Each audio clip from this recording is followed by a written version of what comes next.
দুপুরবেলা লাঞ্চ করে বেরিয়ে গেছি ওই ৩:৩০ নাগাদ। আজকে যাচ্ছি জলেশ্বর মন্দিরে। এর আগেও একবার আমি এসছিলাম, বাট এক্সাক্ট লোকেশনটা জানতাম না। তো অনেকদিন ধরেই আসার ইচ্ছা ছিল দুজনের একসাথে। তো ফাইনালি চলে এসছি।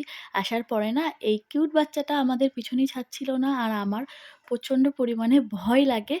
ভালোও লাগে, কিন্তু ভয় লাগে ইঞ্জেকশনের। তো যাই হোক, এরপরে দেখলাম মন্দিরটাও খুলে দিয়েছে। তো ঠাকুরের দর্শনও পেয়ে গেছি।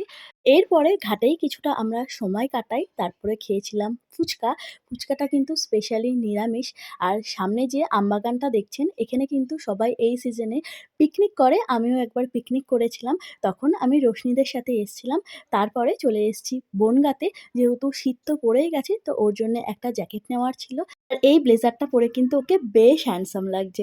তো এটা আর নিইনি। দেন আমরা একটা রোলের দোকানে এসছিলাম। নিয়েছিলাম চিকেন এগ রোল আর চিকেন পনির রোল। তো দ্যাটস ইট ফর টুডে।